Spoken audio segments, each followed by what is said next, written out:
Hello guys, welcome to my YouTube channel. तो নিয়ে চলাম একটা নতুন ভিডিও। তোমরা দেখতে পাচ্ছ এটা কুবোটা ট্র্যাক্টর। তো সাহার লোড আছে, নিয়ে যাচ্ছি আনলোড করার জন্য।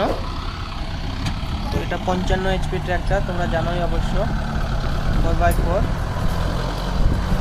ভিডিওটা ভালো লাগলে অবশ্যই আমার ভিডিওটাকে একটা লাইক করবে এবং আমার চ্যানেল নতুন হয়ে থাকলে অবশ্যই আমার চ্যানেলকে সাবস্ক্রাইব করবে এবং পাশে থাকা বেল আইকনটি ক্লিক করবে যাতে আমার ভিডিও আপলোড হওয়ার সঙ্গে সঙ্গে তোমাদের কাছে পৌঁছে যায়। চলো গাইস, ভিডিও লাস্ট পর্যন্ত দেখো।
थैंक यू गाइस वीडियो देखार जन्य लास्ट पर्यन्त এবং ভিডিও ভালো লাগলে অবশ্যই একটা লাইক দেবে এবং আমার চ্যানেলে নতুন হয়ে থাকলে অবশ্যই আমার চ্যানেলটি সাবস্ক্রাইব করবে যাতে আমি ভিডিও আপলোড করার সঙ্গে সঙ্গে তোমাদের কাছে পৌঁছে যায়। থ্যাংক ইউ গাইস ভিডিও দেখার জন্য।